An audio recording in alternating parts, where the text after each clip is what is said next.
Thank you to Squarespace for sponsoring this video. More about them in just a moment.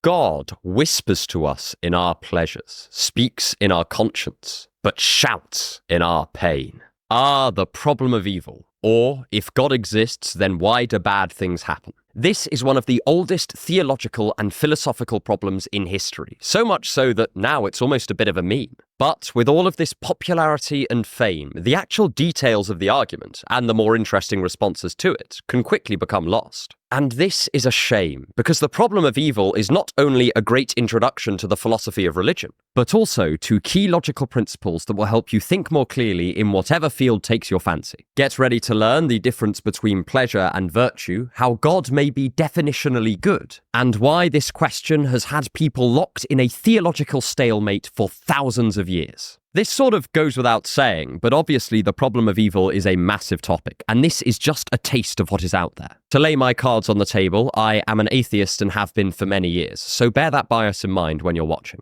Additionally, to acknowledge the elephant in the room, I have a cold, so this is why my voice sounds a bit funny. We'll just have to get through it together. But before any of that, I would like to thank the very kind sponsors of this video, Squarespace. If you are looking to build a website, then you'll know it's a real pain. There are domain names to secure, actual building to do, and then the overarching question of whether this even looks like a good website at all. But this is where Squarespace comes into play. They fit all of that complexity into a single platform and have ready-to-use templates, making it much easier to set up and manage your website. Hell, I'm a complete Luddite and I've been using it and I found it both stress-free and incredibly straightforward.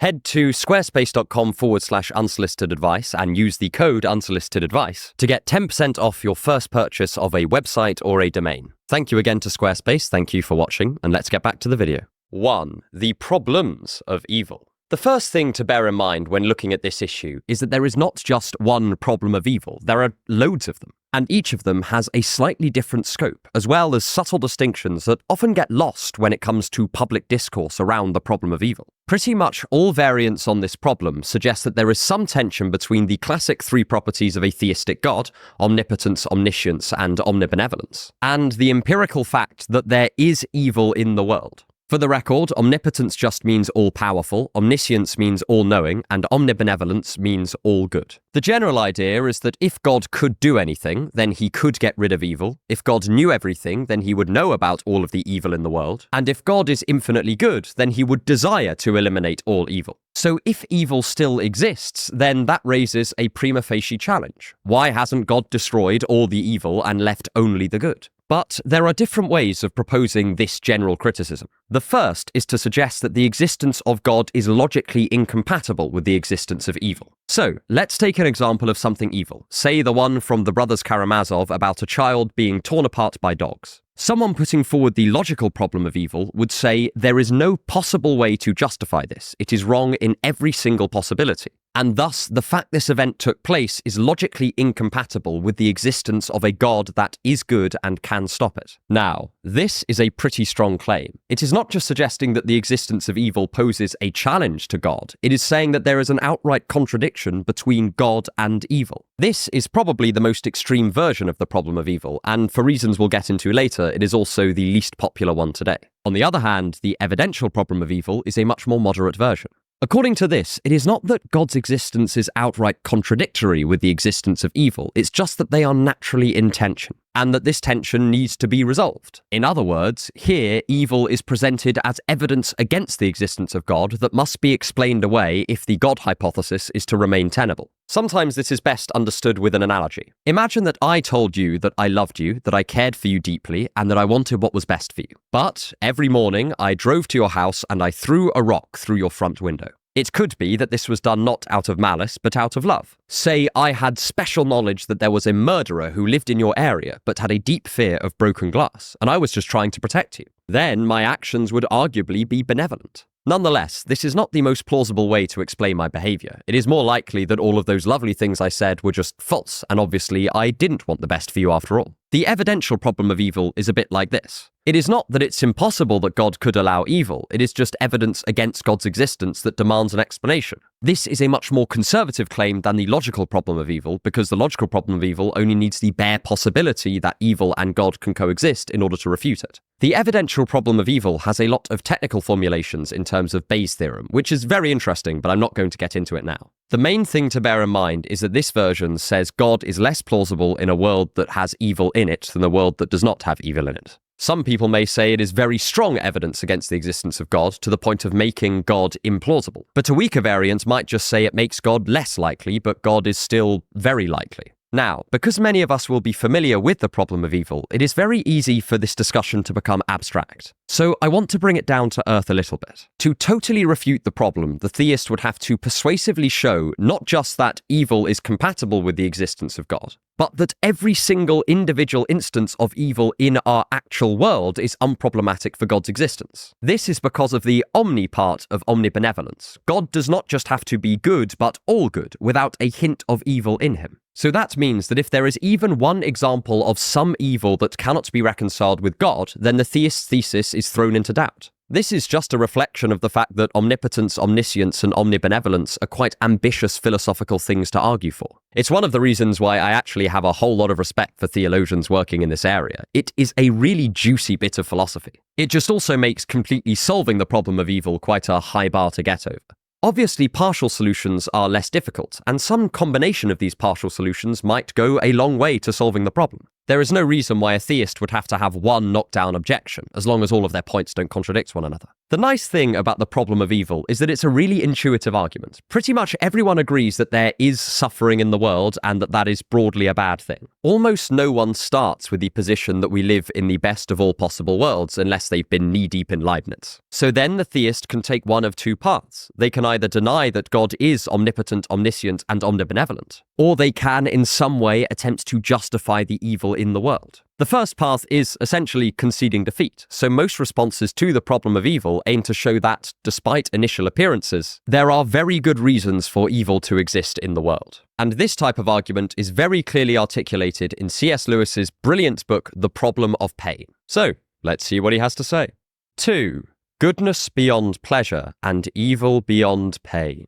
A lot of responses to the problem of evil have the unenviable task of showing how all the sufferings of the world are really deep down good or for the best. And C.S. Lewis writes in this very tradition when he says that there must be some evil in the world in order for us to be fully ourselves and fully free. And this means that we can pursue a far higher good than mere pleasure, our own moral self-perfection. According to Lewis, we can only make sense of us as individuals if we conceive ourselves as separate from some other people, and that we all exist in some stable medium separate from any individual person. If only I existed, then how would I come to understand that I am separate from anything else? I would be everything that exists. And the material world fills the role of the thing both us and the other can interact with in a predictable fashion. For Lewis, all of this is a prerequisite of us even making sense as an agent or an individual, even being us. That's sort of a lot to take in, so let's look at it from a different perspective. Lewis thinks that we humans are in a constant process of spiritual development, where we slowly overcome our sense of sin and temptation to perfect our souls. This is because, in his view, we are all prone to temptation. We all have flawed natures. But he says these flaws are inextricably tied up with our fundamental freedom. If we were made unalterably perfect, then that would just be another way of being made unfree,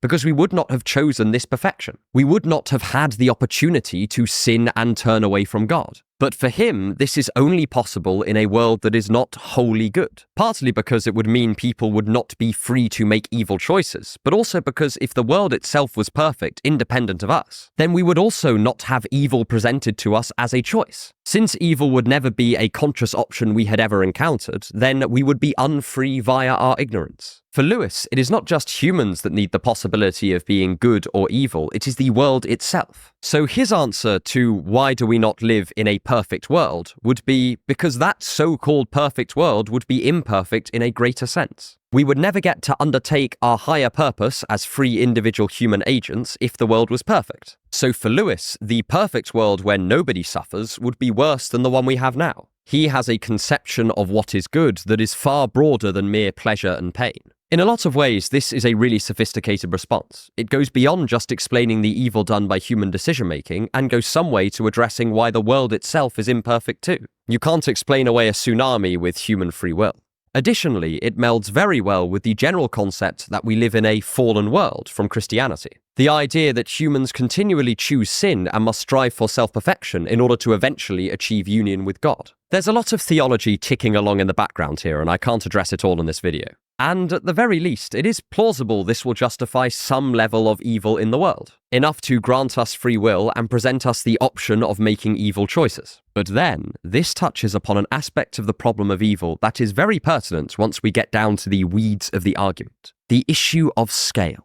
In The Problem of Pain, Lewis is pretty clear that he's focusing on simply creating possibilities that God and evil can coexist. And inasmuch as bare logical possibility is concerned, he arguably succeeds. He presents a definition of good that is at least possibly morally higher than pleasure, and says the existence of suffering is in service to that. In other words, while this is not the happiest of all possible worlds, it is the one that is primed for our moral development in line with God's will. This is perfectly fine for responding to the logical problem of evil. It presents a scenario where there is compatibility between God and evil. And one model is all you need for logical possibility. But it is much more troublesome as a response to the evidential problem of evil. Here, the issue is not necessarily the mere existence of evil, but instead how much of it there is, and particular problematic instances of it. For example, it might be that the world must contain some suffering to spur our spiritual development, but why should there be infant sudden death syndrome? How does that aid in the child's moral maturation? There is some possibility it might help the parents, but is that worth the death of the baby?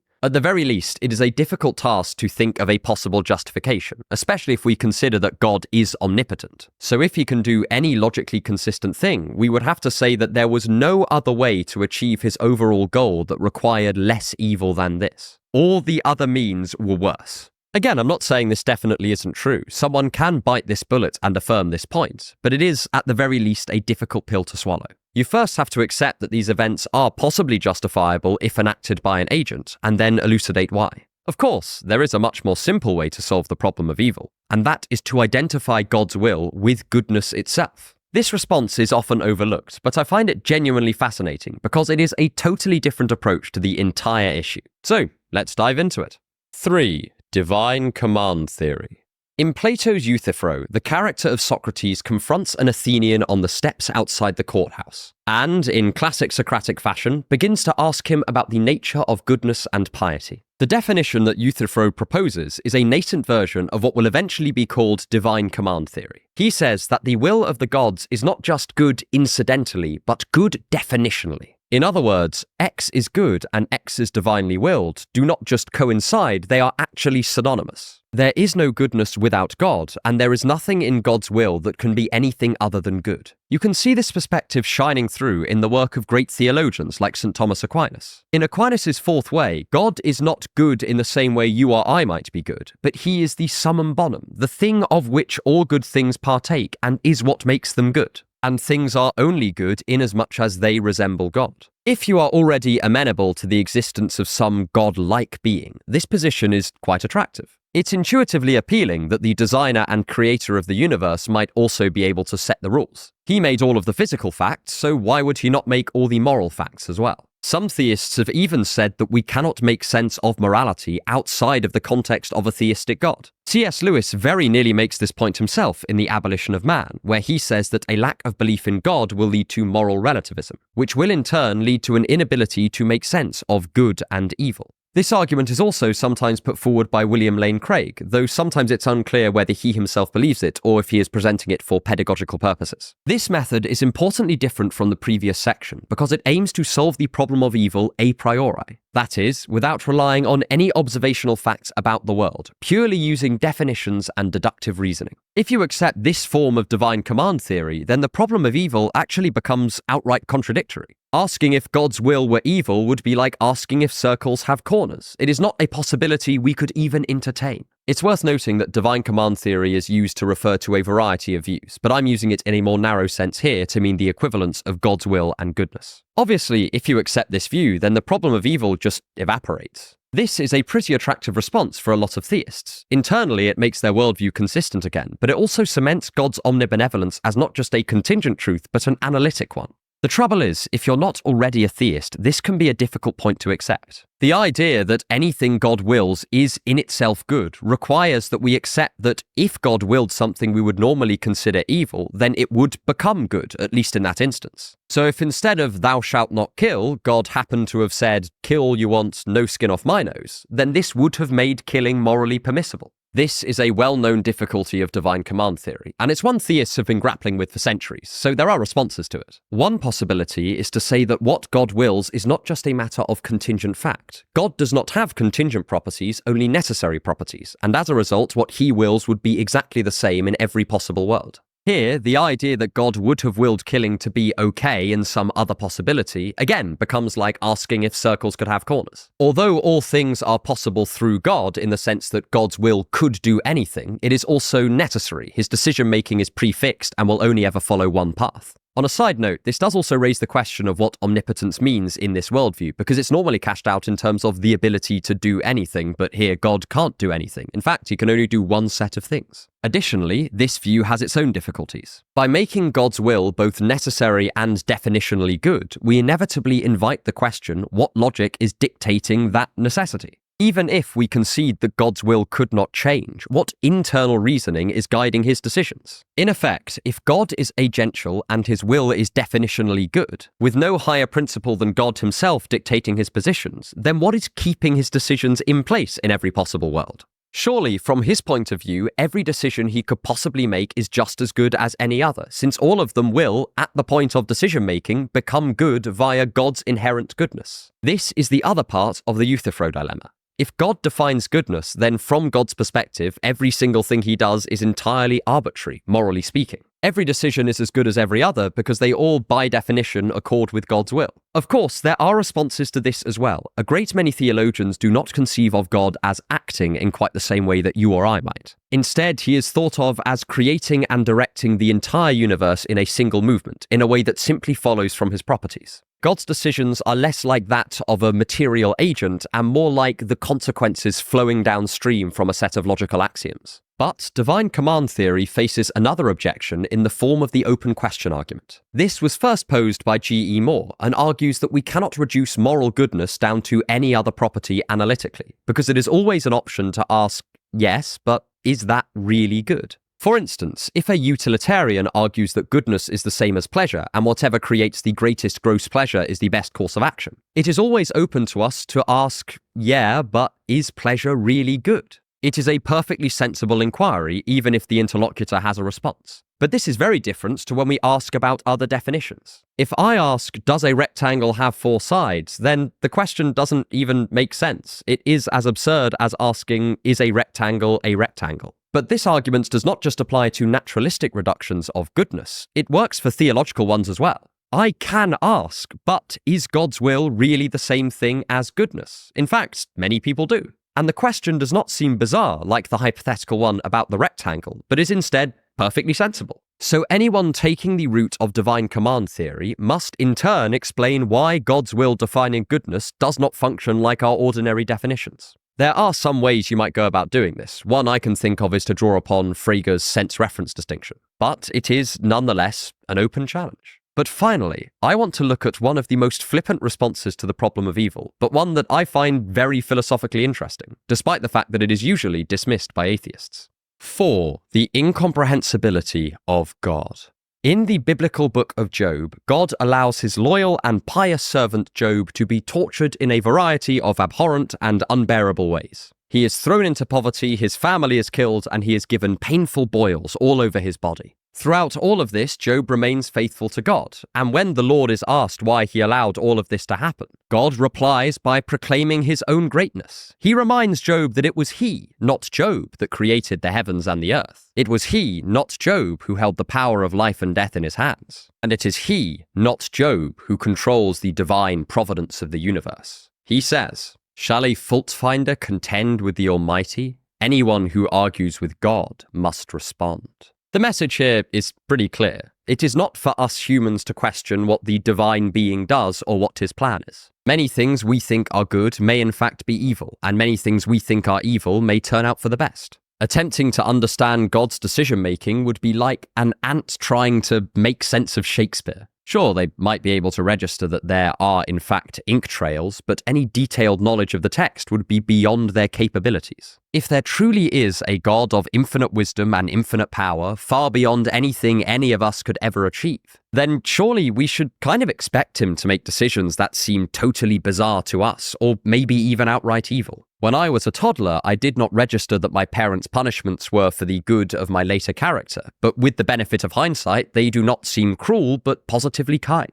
Now, this response is often decried as a total non-answer by atheists, and this is perfectly understandable. If you do not already believe in God, then this comes across as hand-waving. If you slapped me in the face and I asked you why, and you basically went, well, you wouldn't understand, then I'd be pretty annoyed. It can come across a bit like proclaiming that there are great riches within a locked box simply because we don't have the key. On the other hand, if you already do believe in God, then this is a perfectly sensible answer, and in fact it's how many theologians have approached God's nature in general. An old legend about St. Augustine said that he came across a child trying to fit the entire ocean into a hole he had dug in the beach. When Augustine pointed out that this was a doomed quest, the child revealed himself to be an angel, who reminded the great philosopher that trying to comprehend the whole of God's nature is just like trying to cram an ocean into a puddle. It is a fool's errand. God is too great for the human mind to fully make sense of. Internal to theism, the idea that God would do things that seem totally strange to us, yet are perfectly in line with his divine logic, makes total sense. But again, this only works if you're already pretty sold on the existence of God. And this is really interesting, right? Because essentially, the incomprehensibility of God is a pretty decent defensive argument. If you are a theist who's challenged to explain the existence of evil, it allows you to do so in a relatively straightforward fashion, reconciling the tension within your pre-existing beliefs. However, if you are not a theist, then it is an incredibly unsatisfactory response to the question. It is basically saying, well, there is some reason why God is doing this, but I don't know what it is. The trouble is that God's mysteriousness is heavily implied by a theistic worldview, but is not at all implied by an atheistic one. So it serves as an adequate internal response, but a poor external one. In effect, it is only as strong as your pre-existing belief that God exists is. If your faith is very powerful, then you'll probably find this response pretty persuasive. And if your belief is not that strongly held, then you'll almost certainly struggle to accept it. I remember once reading a paper that drew the distinction between a suasive and persuasive argument along these lines, but I cannot for the life of me find it, so maybe I just dreamt it. Let me know if you've also come across this conceptual difference, and if you know what paper I'm talking about, then please do send me a Phil Papers link. I'm kind of miffed that I lost it, to be honest. I remember finding it very interesting. Another way of looking at this response, and responses to the problem of evil in general, are as trade-offs between strengths of beliefs. Most people tend to accept that the existence of evil does pose a challenge for those who believe in an all-powerful, all-knowing, and all-loving God. At the very least, they tend to concede that these facts are in tension, but you can resolve tension both ways. Someone positing the problem of evil tends to say something like this. 1. If there is no adequate justification for the existence of evil in the world, then God does not exist. 2. There is no adequate justification. 3. Therefore, God does not exist.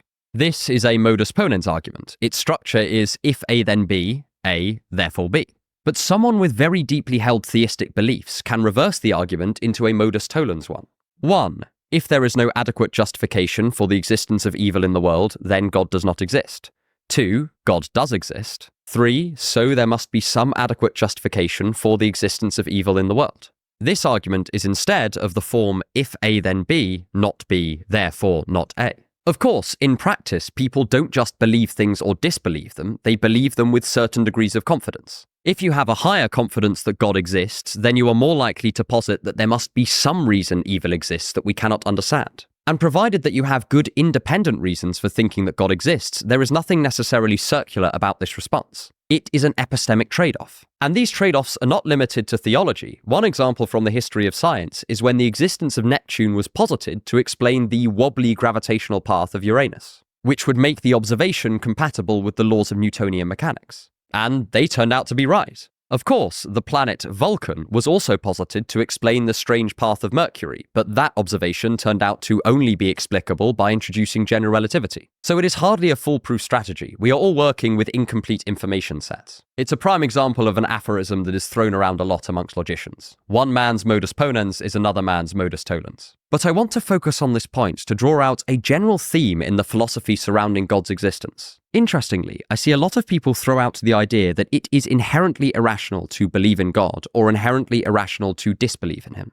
But I think this massively oversimplifies what rationality is and what epistemic decision-making involves. The philosopher W.V. Quine pointed out that we do not believe or disbelieve things in a vacuum. At any given moment, we hold a whole host of different sets of beliefs that we are attempting to keep consistent and in balance. When two strongly held beliefs come into tension, it is very situational which is rational to abandon, because it depends on the justification values held by all of our other relevant beliefs. If I were completely convinced by the arguments of Thomas Aquinas, and as a result thought that God's existence was not just likely, but pretty much guaranteed, then it would be rational for me to respond to the problem of evil by saying that it must have an answer even if I do not know it. I would be positing the existence of Neptune despite never directly observing it. On the other hand, if I have no independent reason to believe in God, then most solutions to the problem of evil are likely to seem very contrived, because they are all much more complicated than the obvious parsimonious answer. There is no God.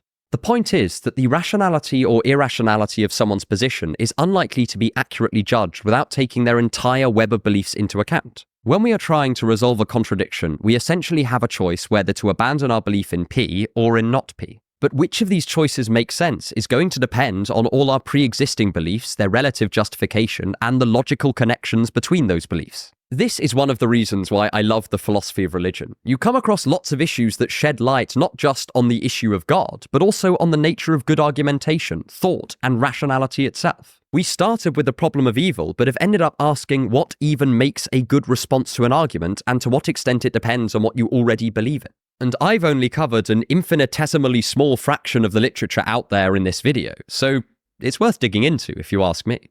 Of course, it might be that the problem of evil doesn't even make sense from an atheistic standpoint, because an atheist cannot establish moral laws. So, click here to learn if atheists can have morals. As an atheist, I hope they can. And stick around for more on thinking to improve your life.